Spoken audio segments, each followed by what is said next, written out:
Hello, fellas and ladies. The French, they're doing stuff, they're at it. The French People Festival, also known as Cannes, it's about to begin. I think it actually technically has begun.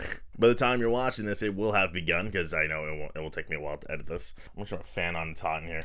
If you hear a sound, it's that. If it sounds like a fan, it's a fan. Before the festival really takes off, I guess, I'm going to go over just the films. It's going to break down the Un Certain Regard films, and then more importantly, the in-competition films. And this is all before the festival, so I don't really know much, but, you know, I did my due diligence. And maybe I'll do an update right before the Palm d'Or actually gets announced.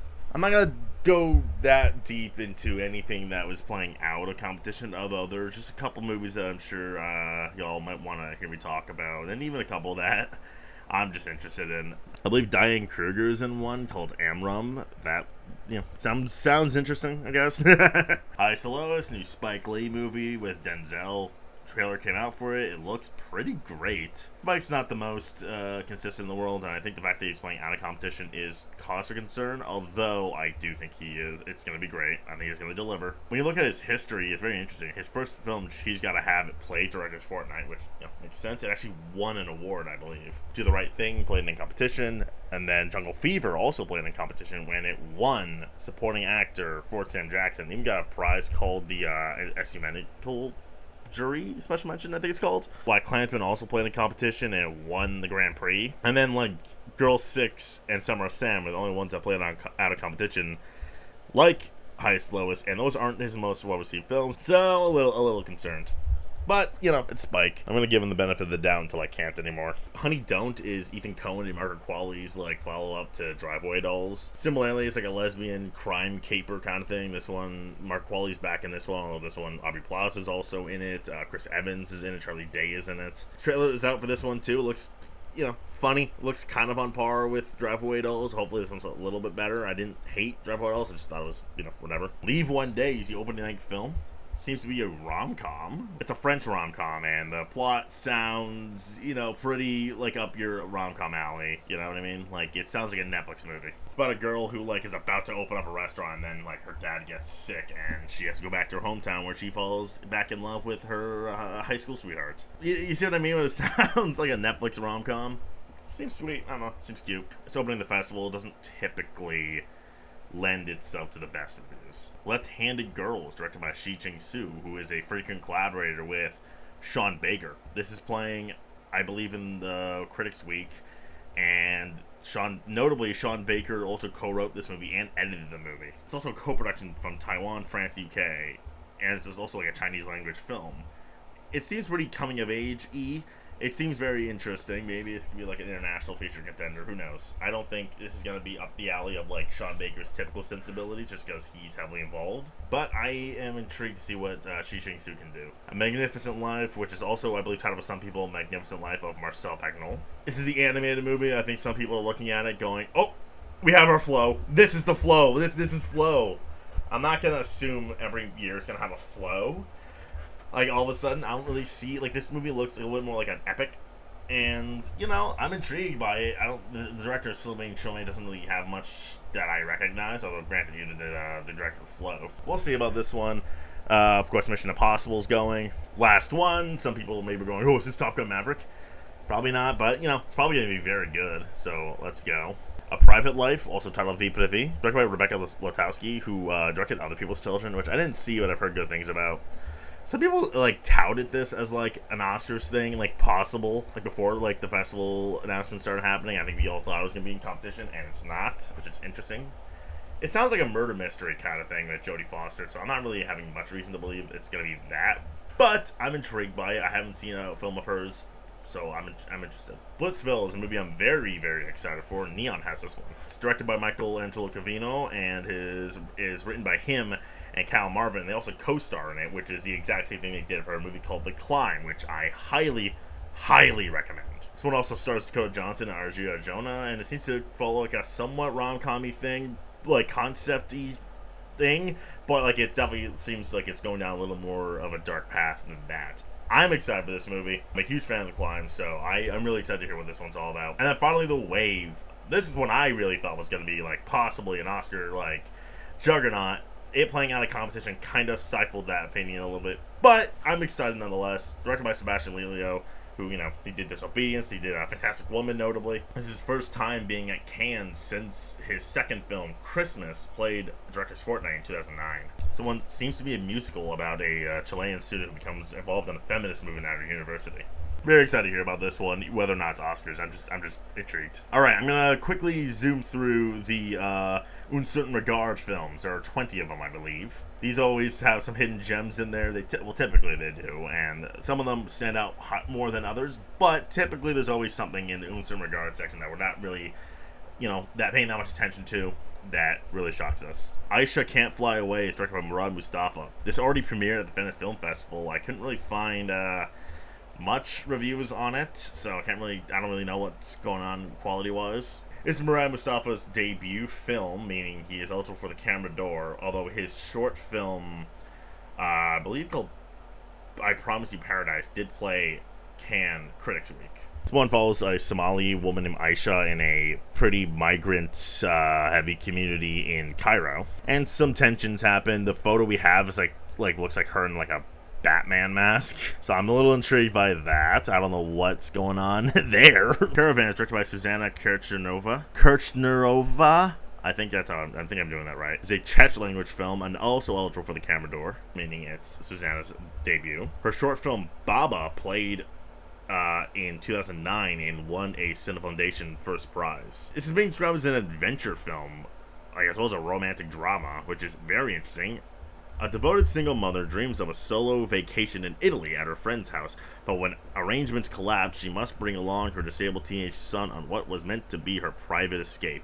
Pardon me if I'm missing the adventure in that, but if it's being described as an adventure, then there must be maybe something a little kooky about this. The Chronology of Water, definitely one of the ones that our eyes are already on. This is the directorial debut of Kristen Stewart. Her short film Come Swim actually did play Cannes in 2017, and she does tend to be in a lot of Cannes films. So it was actually based on an autobiography. The author of the book's name is Lydia Yuknevich, and Imogen Poots plays her. Growing up in an environment torn apart by violence and alcohol, a young woman struggles to find her path.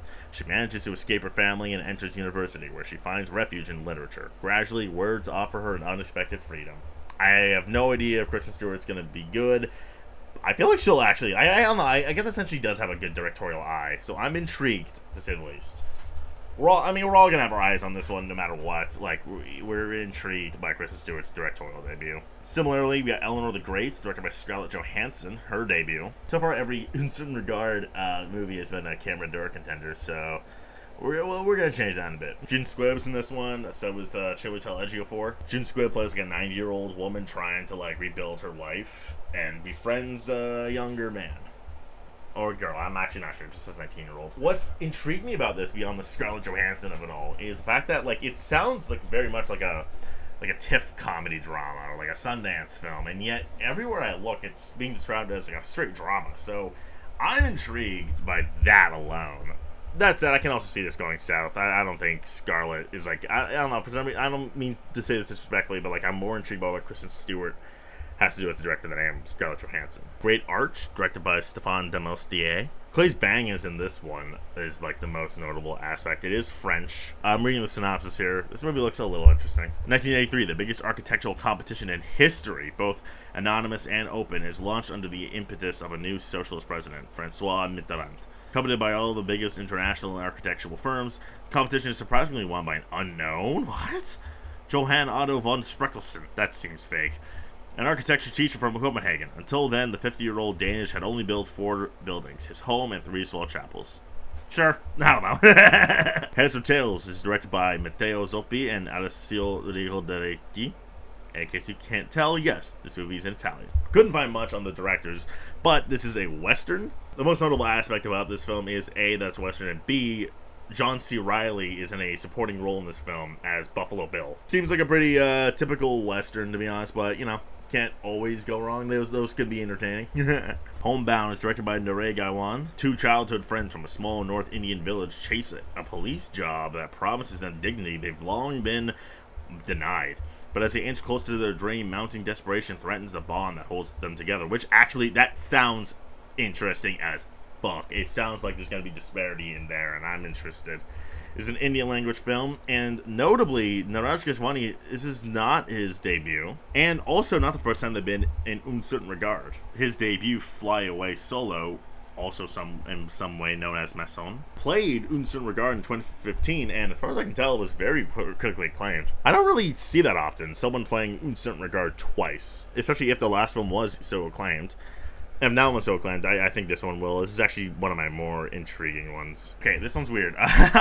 It's called I Only Rest in the Storm on Cannes' website, but if you look elsewhere, you might find it called Tomorrow Will Be Another Day. It's a Portuguese language film. I couldn't find too much on it, to be honest, except for the fact to say that Pedro Pinho's last movie, The Nothing Factory, played director's fortnight and won a Ferpesci Prize in 2017. Its reviews seem somewhat fine, but in terms of the movie itself, all I can really offer you is the director, Pedro Pinho, the fact that it is a Portuguese drama, and the plot. Alberto is a Portuguese environmental engineer who decided to change his life. He travels to a West African metropolis, an imaginary and futuristic city as both Guinea-Bissau and Lunada, where he will work as an engineer in the construction of a road between the jungle and the desert. Moved by the hostility of the elements, the oppressive heat, and the loneliness, Alberto meets Emma and Ben. Like him, these two locals are driven by an impulse to escape and overcome their origins. The bond between the three becomes, for Alberto, the only guarantee of mental health amidst a process of brutalization and widespread barbarianism that spreads among his fellow I lost it. I was on a roll and I lost it. It sounds interesting. I don't know. I keep on saying these movies sound interesting, but they do. In certain regard, is best known for its interest. Last one for the road. Directed by Francesco Sase, two blustery 50-somethings have an obsession, going for the last drink. Alright, sing it, brother. One night they run into Giulio, a shy architecture. A lot of architect stuff. What's on? Brutalist Hive is still going. Whose way of seeing the world and love will be transformed as the trio wander from bar to bar of Veneto. Seems comedy drama-esque. Seems like a little entertaining, some like darkness in there, like that kind of comedy drama. The guy who plays the young architect is Filippo Scotti, who was in Hand of God, notably. And Francesco's first film, The Birthday Party, which was a short film I should mention, played director's fortnight in 2023. Love Me Tender is directed by, I apologize, Anna Kazanave Kambe. Actually, maybe I got that one. Vicky Krieps is in this one. It seems to be like a historical romantic drama. Vicky Krieps' character tells like her husband that she's been with women, and like therefore the husband like leaves her, I guess, and which is I don't know. And then I don't know, was it like before or after the marriage, or like during? I guess we'll have to find out. And then I guess he tried to take custody away from the kid away from her. Can't really find where it's Ginstra historical drama. I can't really tell which period this is taking place in. It is based on a book, so maybe I should have looked at that. The director's short film, Gabber Lover, played Cinema Legation and won the Short Queer in 2016. I've also noticed that her features aren't the most well received. She released a movie called Gold for Dogs, and it does not have the best reviews out there. And frankly, this doesn't sound amazing. So I don't know, maybe this will be one of the duds. Meteors, directed by Hubert Charuel. I'm so bad at these names, guys, I apologize. France's Rural Wasteland. Micah and Dawn have big dreams, but little luck. Cornered after another blunder by Dan, they end up working for Tony, their best friend, who's now the king of construction. Micah and Dan need to find a way out of here, a way out of trouble, simply a way out. It's a French drama. Director's debut film played Critics Week 2017 called Bloody Milk. Has solid reviews, so I don't know. I'm not expecting a bad movie. I think the script is really funny. My Father's Shadow is directed by Nicola Davies Jr. A feature debut and one of the few English language films. Kid brother Remy and Acton get to spend a gift of a day with their estranged father Flaren. Go on a voyage into Lagos, observing the colossal city for the first time and the hoops their fathers must deal with to provide. All this happens in the backdrop of a huge 1993 presidential election result, which calls into question his ability to get him home. I don't really have much to say about that one, to be honest. Seems fine. The Mysterious Gaze of the... this one sounds like a hoot. This is directed by Diego Casabete. It takes place in 1984, and this 12-year-old who like lives in some mining village, and there's like an illness going around, and that like a guy can get if they fall in love with another guy, and when I guess her brother gets it, and yeah, seems pretty on the nose if you ask me. But the director's debut film, The Summer of the Electric Lion, like their short film I should say, won first prize in 2018 for the Cinema Legation. So, I don't know. It definitely feels a little like reading that. I was like, okay. Alright, a little obvious. But, I don't know. I mean, the concept seems engaging at the very least. Once Upon a Time in Gaza, I feel like that's going to be one of the more talked about films in this section. Every year there's at least a couple of in some regard films that like branch out, and this could be one of them. This is directed by Tarzan and Rab Nasir, who are Palestinian filmmakers. Movie's a little under an hour and a half, and I will mention that their short film, hilariously titled Condom Lead, played in short film competition 2013, and their debut film Digaradi played Critics Week 2015. The film Gaza Mon Amour played Venice and TIFF in 2020, and was even Palestinians' international submission for the Oscars. And this one seems to be in because they've made films about Gaza before, but like this is now. While Hamas tightens its grip over Gaza by developing the idea of resistance and martyrdom, Yahia's life falls apart when Osama, for whom he has boundless admiration, is brutally murdered. While a new perspective of life is offered to him, the meeting with his friend's killer questions everything. Will he be able to revenge him without compromising himself? ? Definitely falls apart for me a little in the end there, but I think that this one will be a pretty big breakout. I get the sense, not just because of its subject. Well, I mean, partly because of its subject, but the directors seem pretty reliable too. Pale View of Hills is directed by Ki Ishikawa. This is actually directed based on a Kazuo Ishiguro novel. It's the first time at Cannes, and I don't know, this guy's films seem pretty well liked. The film apparently has a dual timeline thing. One aspect of the film is in the aftermath of the Nagasaki bombing in the 1950s, and then apparently another half in England during Cold War. I think this is similarly going to be another one of the more talked about films in this program. Another film that's actually undoubtedly going to get a lot of attention is Pillion. It's directed by Harry Leighton and notably stars Harry Melling and Alexander Skarsgård. I believe Skarsgård plays like a biker, and him and Harry Melling fall in love. I couldn't find any information on Harry Leighton's past films, shorts or otherwise. Oh wait, no, actually this is his debut, his feature debut. So again, because of its cast, it's going to get some attention. It's being a romantic drama. I don't know, maybe? The Plague. Joel Edgerton is notably in this movie alongside the kid from Blitz. He's not like a lead, but like he's also in it. The film is an Australian, I guess, horror movie about like a kid, not the kid from Blitz. I mean, maybe he's at the camp, but like it's a different kid that we're focusing on who's like at a camp and shit goes down. Psychologically, even. Because of the genre, this is going to catch some buzz, especially because Joel Edgerton's in it. I don't expect like it to be amazing. The short films, if you look into a short film, just look at the titles, and they're very peculiar. Promised Sky, directed by Arishi Sahiri. The film takes place in Tunisia. It is French. About this woman who like helps a bunch of other younger women, get by emotionally. It actually does look very sweet, like one of the more sweeter films. It is being described as a comedy drama. Her first feature film, Under the Fig Tree, played Directors Fortnight in 2022, but actually premiered at Venice. It was also Tunisian's international submission that year, so that's, I'm intrigued. Un Poeta is directed by Simon Mesa Soto. This is a Spanish language film. It seems a little obvious about a guy who's so obsessed with poetry, but like he's from the outs, and then like he draws someone in and goes like, hey, are you sure this is the path you want? It could be done well. I'm not seeing like too many things like about this director, although his films seem pretty well liked. His first short lead, he won the Short Palm in 2014. His other short, Monte, competed in 2016. And then his debut, Embado, played Critics Week in 2021. And then finally we got Urchin, the directorial debut of Harris Dickinson. This one seems a little... I think he's gonna be bad. He had a short film called 2003 that has like a 3.3 on Letterboxd. That's not too bad. This one's about a guy who like, has like a self-destruction kind of constantly fucking himself up, like, doing drugs and drinking all that jazz. Now he's gonna try not to be.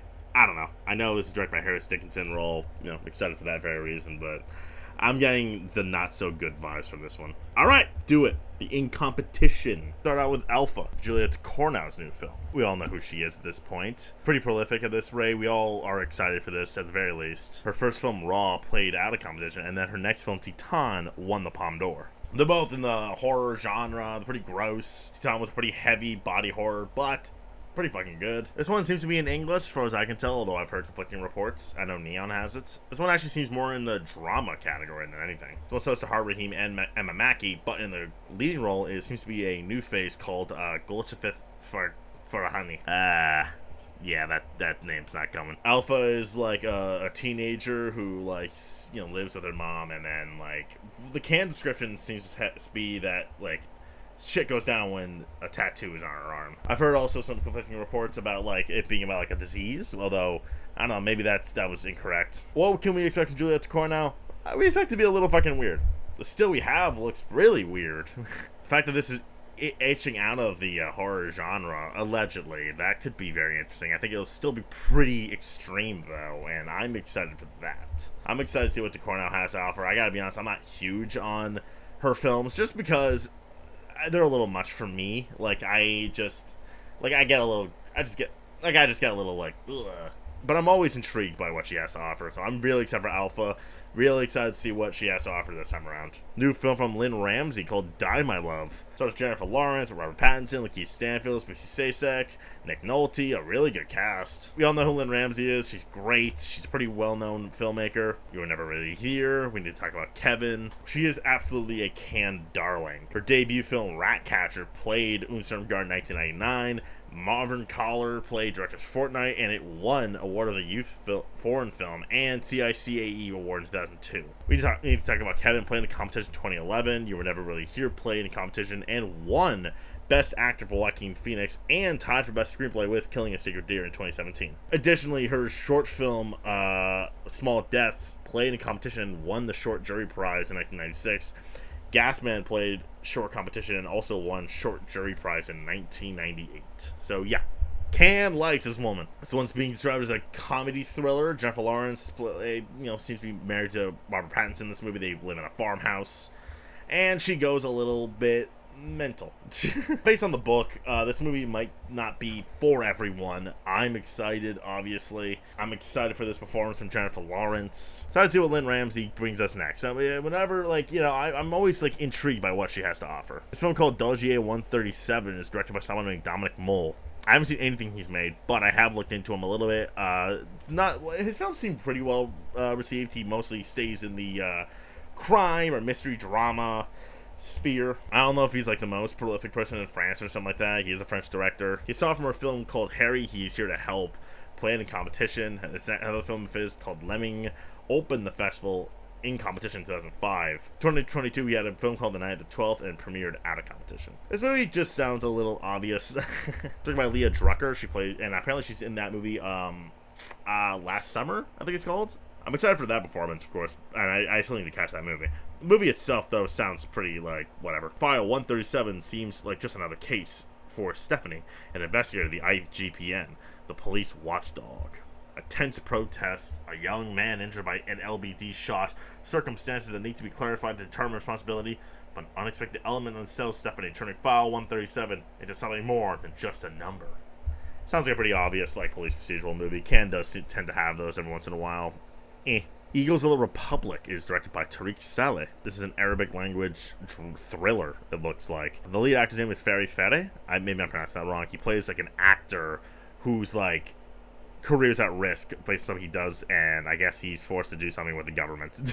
He's best known for The Contractor with Chris Pine. His last film, called The Boy from Heaven, also known as Cairo Conspiracy for some people, was Sweden's international pick. He tends to play with genre. However, other than Cairo Conspiracy and also another film he made called Niall Hilton Incident, his films seem to range mixed to negative responses. I'm intrigued. This plot intrigues me. I'm actually interested by this performance by Fadi Fadi. I also should note that the film is composed by Alexander Desplat. Eddington, we all know what this is. New Ari Aster movie. We all know who Ari Aster is. He did Midsummer. He did Hereditary. He even did the very polarizing Beau is Afraid. This is his Cannes debut, and this is an all-star cast. Joaquin Phoenix, Pedro Pascal, Emma Stone, Austin Butler, Michael Ward's also in it, Luke Grimes is in it. This seems to be him as far away from horror genre than even Beau is Afraid was. It's set in May of 2020. Joaquin Phoenix plays an anti-masker and runs for mayor against Pedro Pascal. This is a A24 neo-western comedy. So there seems to be this mentality this movie is absolutely going to be divisive, and I don't quite know if that's going to be completely true. Again, Ari Aster does not play to audiences, but Hereditary and Midsummer are pretty well liked. Like I know a lot of audience people who, like, outside of our like circle, who loves those movies. Beau's Afraid was very divisive, but I don't think this is that. This seems a little straightforward. The divisive aspect might be its politics. Part of me wonders that if it just catches a wave, the zeitgeist, this is going to be one of those buzzed about movies at Cannes, just by nature of it being Ari Aster. I don't know if Joaquin Phoenix is out of the jail that he put himself in yet, though. That's my main concern, frankly. Because if this just seems like a comedy, like a political comedy. If this catches a wave, I think this could become an Oscar movie, even if it's like a little divisive. If it's not really well liked, then that's different. Either way, I'm intrigued. I love Ari Aster movies. I've grown on Beau's Afraid. I don't love it, but I've grown on it. Fiori is directed by Mario Martone. I think this sounds very good. Although I must say that this director's filmography is a little wish-washy. This movie is about a female writer who ends up in prison for I couldn't find out what she did. And once they get out, she maintains friendships with the people in the prison. It's an Italian drama.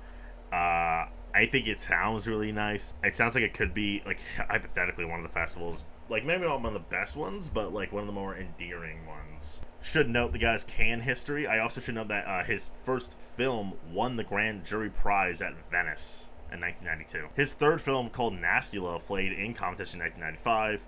His film Rehearsals for War played out of competition in 1998. The Scent of Blood played Director's Fortnight in 2004. I've never seen that, where a guy's film goes from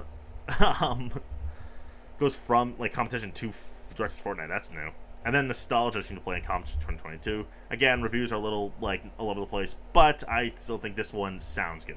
History of Sound, another one that we are all excited for. Directed by Oliver Jimenez, whose last film obviously was Living. It's probably his most notable film. His filmography is typically well liked. The movie stars Paul Mescal and Josh O'Connor. They seem to be lovers. They play two young men during World War I. They started to record people's lives of countrymen during the war, and like their music and all that jazz. This is a movie film and historical romance drama, so you know what that means.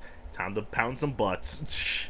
This just sounds like sappy, like, whatever, Oscar bait. I'm intrigued. I love these two actors, of course. I haven't seen his film Beauty, but it played in the Cinema Garden and won the Great Palm. I've seen the trailer. It looks like something I'd really like. It won the Great Palm. Maybe this will do the same thing, actually. I don't know. I don't believe we live in a world where this is going to be, like, so critically acclaimed that it breaks through. We got The Mastermind, directed by Kelly Reichardt. The new Kelly Reichardt. I love Kelly Reichardt. We know who Kelly Reichardt is at this point. Director of Certain Women, director of First Cow. Amazing movies. Very subdued, stuff, though. Josh O'Connor is also in this one. Also has Alana Haim and John Magaro. Josh O'Connor's all over the festival this time. And it seems to be like an art heist movie set in the backdrop of the Vietnam War. Mubi has this one, which is good. That's cool. I think that Kelly Reichardt's pretty well liked at Cannes, although I wouldn't call her a darling. I think this could go well. I think the fact that this seems to be like a heist movie, I think that'll go well for audiences, even if they can't get into her sensibilities. Played in Student Regard with Wendy and Lucy in 2008, and then Showing Up played in competition 2022. Didn't win for anything there, but again, it's Kelly Reichardt. I'm there day one. Mother and Child, which I now think is called Woman and Child, directed by Saeed Rostai, and he's one of those Iranian filmmaker who the government don't like so much. This is a family drama.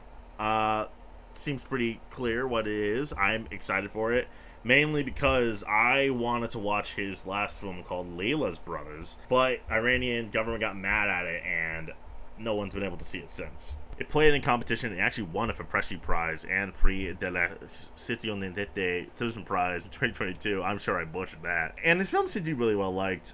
I hope I can actually see this movie, though. Nouvelle Vague, the new film from Richard Linklater, also just titled New Wave. This one's about the production of Jean-Luc Godard's masterpiece breathless. Really going deep into the new wave. Zoe Deutsch notably plays Gene Seberg in this movie. We all know who Richard Linklater is. He's a pretty well-regarded indie filmmaker. Before a trilogy, Dazed and Confused, Boyhood, recently Hitman. We know who he is. I'm excited for this movie. This movie's playing in black and white. This is a period film, obviously. It's about fucking Breathless. His Cannes history is very interesting. He's only been once, but 2 of his films have went. Fast Food Nation and Scanner Darkly both played Cannes in 2006. Fast Food Nation in competition, Scanner Darkly in certain regard. And yeah, it's Richard Linklater, with a black and white, comedy drama, I imagine, about filmmaking, about Jean-Luc Godard, who's a god in Cannes' eyes. Is there a path of this movie, premieres, gets so critically acclaimed, we're all just like, how the fuck did we not see this coming? This could very hypothetically be a 10 nomination kind of movie. If it hits, because I should mention, it is French. I know it's by Linklater, but it is in French. You got The Phoenician Scheme, the new film from Wes Anderson. Got a big cast. Benicio del Toro seems to be the protagonist, so it looks a little more focused than his last couple films. Michael Cera is also in it. Tom Hanks, Benedict Cumberbatch, Bryan Cranston, Scarlett Johansson, Riz Ahmed, Jeffrey Wright's also in it. Seems to be following a more espionage comedy kind of route. He is we all know who Wes Anderson is. We all know his style. Weirdly enough, I thought he was at Cannes more times, although I can't really diss how many times he's been to Cannes. Moonrise Kingdom opened the festival in 2012 in competition. French Dispatch played in competition in 2021, and of course Asteroid City played in competition in 2023. As far as I can tell, that's it. The trailer came out, and I think we all just kind of said the same thing, kind of just yep, that's a Wes Anderson movie. People are gonna die by this movie, no matter what, because it's Wes Anderson. But I feel like I saw a lot of people going all right, yeah, we get it now. I don't expect this to be any different, but I'm open to being surprised. Renoir, directed by Chi Hayakawa. This seems to be a coming-of-age drama about a little girl whose father is battling cancer, her dealing with her mom who's really struggling because of that, and she's only helped out by her imagination. This is the director of Plan 75, which is a very, very good movie. It actually won the camera door it got a special mention, my bad. It played in a certain regard. Her short film Niagara also played in 2014, so Cannes definitely has something for her. I am really excited for this movie. Again, Plan 75 was very good. At the very minimum, it feels very sweet. So color me intrigued. Resurrection, this was just added. It's directed by Bigon, who directed he's really well liked, but his last film was an adaptation of Long Day's Journey into Night, which was very, very well received. I didn't see it, but I've heard great things. It actually played in certain regard in 2018. He also had a short film called A Short Story that played The Short Palm in 2022. This is being a sci-fi thriller mystery kind of thing, which sounds really cool. Here's the plot synopsis now. Follows a woman whose consciousness falls into the eternal time zone during a surgical procedure. In the year 2068, she wakes up to find she's the only living being in a world lying in ruins. Trapped in many dreams, she finds a bionic half-man, half-robot corpse and tries to wake it up by telling endless stories. A metaphorical tale recounting almost a century of solitude in China. The android then wanders within her stories, and its senses gradually awaken. At the end of her story, she must make a choice: return to the real world or remain alone with this bionic being for whom she's beginning to develop real feelings. That was a lot, right? My head kind of hurts after reading that. I think it'll be good. Oh, I don't know about that one. Romeria is directed by Carla Simon. This one's about an 18-year-old girl who, her parents, I guess, passed. And in order to get, a scholarship, she has to go back to, I guess, where she grew up. Maybe not where she grew up. I guess where her grandparents or her family lives. Get, a signature. And then she gets to reconnect with the grandparents. And her family, really. I think this sounds really good. I think this actually sounds like it could be one of the breakouts of the festival. I love the sound of this movie. I can't really find too much on the director, except to say that her films, Summer 1993 and Alcados, are very, very well received. Summer 1993 was actually Spain's selection for international feature in 2017. I don't know. I just think that this is going to be a very well received movie. Could even compete for one of the top prizes, because it sounds like it's very clear where this movie's gonna work. I think it could have a really good lead performance. I'm excited for this one. I'm really excited to hear about this one. Secret Agent is directed by Kleber Mendoza Filho. Wagner Moura's in lead role. It takes place in the backdrop of the 1970s Brazilian dictatorship that we just, got a film about, and I'm still here. And Wagner Moura plays a guy in hiding. This is the director of Baccarat, which is very good, a very excellent film. I don't know what it is, but this film has caught my eye more than any other film here, other than like the obvious ones. Maybe because I love Baccarat so much. But I don't know, I feel like Wagner Moura could have a really good performance. I think that this could like be a huge breakout. It's 2 hours and 40 minutes long. So there's definitely some ambition there. I think this is going to be a really buzzy movie. I don't know how to explain it. I should also mention this director ain't no stranger to Cannes. His second film, Aquarius, played in competition 2016, and Baccarat tied for the jury prize in 2019. Documentary Pictures of Ghosts also played out of competition, I should mention. I think this is going to be a good one. I think it's going to be a really big, obvious drama for Cannes. Like, this seems like it's going to work. We got Sentimental Value. We all know what this one is. The new film from Joachim Trier. Well regarded for its Oslo trilogy. Mainly Worst Person in the World, which got him an Oscar nomination. Turned Rana Reinsva into a star.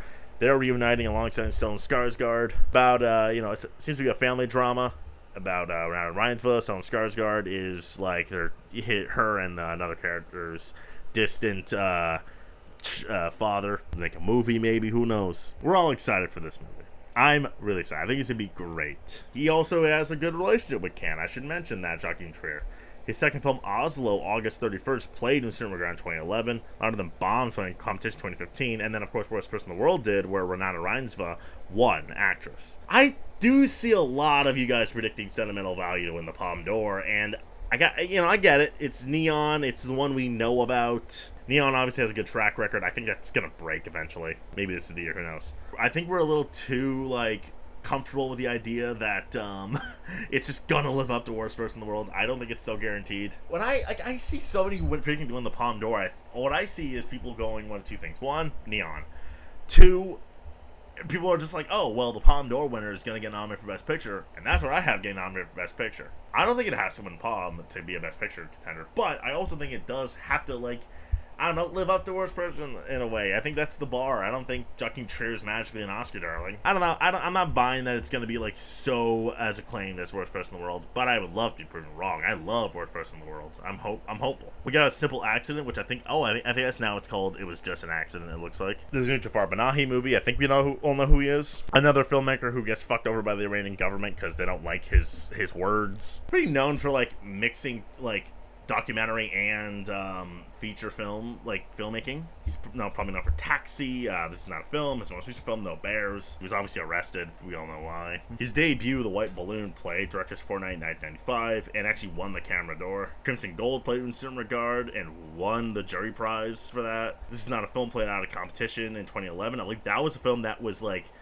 so determined to go to Cannes that he hid a flash drive in a cake. Three Faces played in competition and tied for screenplay in 2018 as well. I don't really know much about the film because it was made in secret, like most of his films recently, because he is not allowed to make movies. So this one, unfortunately, I can't really say much on. We're gonna have to wait and see because of the nature. Yes, Sadat, directed by Oliver Lax. This seems to be about a father-son duo who looks for their daughter/sister in North Africa, I should mention. Language is Spanish. I couldn't find too much on the director. They seem to be pretty well regarded, his films, and in terms of what he's been to Cannes, his debut film, You're All Captains, played director's Fortnight and actually won the Ferpesci Prize in 2010. Moses played out of competition and won an Espresso Grand Prize 2016. Fire Will Come played Un Certain Regard and won the Un Certain Regard Jury Prize in 2019.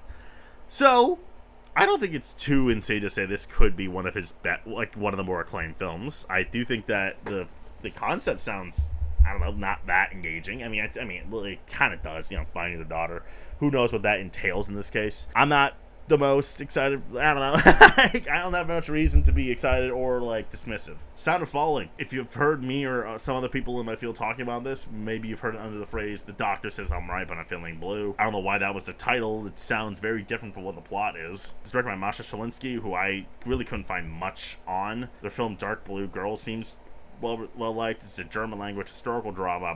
I think movie has it, but I could be mistaken. It's a multi-decade film about these girls. They grow up on a rural farm and seem to be connected with one another throughout different things. I think the reason this movie has gotten attention because through the grapevine it's been heard that it's one's pretty special. I don't know if that entails Palme d'Or per se. It could be that film that is one of the most acclaimed of the festival but doesn't win. But I'm excited to see it if the buzz is real. I mean, I'm intrigued, at least. Two Prosecutors, directed by Sergei Loznitsa. Haven't seen any of his films, but they seem to be pretty... His films seem, you know, somewhat well-received and pretty political for the most part. This one focuses on a prosecutor, well, one of two at least, who sets out the challenge to system during Stalin's terror in 1937. Again, this feels like a movie that, like, you know, could be well-liked if it plays the right tone. I can only tell you his Cannes history, which does seem pretty varied. Feature debut, My Joy, played in competition 2010,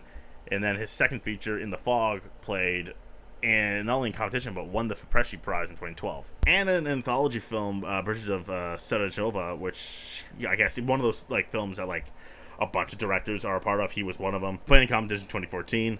A Gentle Creature played in competition 2017. Donba opened the festival, played Uncertain Regard, and actually won the Uncertain Regard Prize in 2018. He had another documentary that played out of competition in 2021, and then another documentary called The Natural History of Destruction, which played out of competition in 2022. Documentary In the Invasion also played out of competition in 2024. He doesn't shy away from Cannes. The fact that this is playing out in competition maybe is a good sign because it seems to play out of it a lot. We got The Young Mother's Home, which is by the Dardenne brothers. They are Cannes royalty. This one has a bunch of no-names again, which is cool. Housed in a shelter for young mothers, Jessica, Perla, Julie, Nayama, and Ariane, all of whom have grown up in difficult circumstances, struggle to obtain a better life for themselves and their children. Seems nice. Seems nice. The Dardenne brothers are not without their misses. However, again, like I said, they have been going to Cannes since like 1996. They always get invited. Maybe this can get them like a director prize. Who knows? And then finally, we got The Youngest Daughter, which I guess is now called The Little Sister. This is directed by Hafsia Herzi. I couldn't find too much on her filmography. They seem fairly well regarded. All of her directorial efforts are in like the 6 range on IMDb. Although her last movie called Good Mother has like a 3.5 on Letterboxd. Her debut, You Deserve a Lover, played out of competition in Critics Week in 2019. Good Mother did Uncertain Regard and won the Ensemble Prize for Uncertain Regard in 2021. This one focuses on Fatima, who is the youngest daughter in a family of Algerian migrants in France. I guess she discovers her sexuality a little bit for women, and there was a conflict in her family. This one looks really good. I actually am really looking out for this one. Not in terms of like awards, but like just in general as a film I want to look out for when the fall festivals arrive and I get to go see some of these movies. And that is that. That's my awful rundown of the Cannes films. Let's grab and share. Au revoir.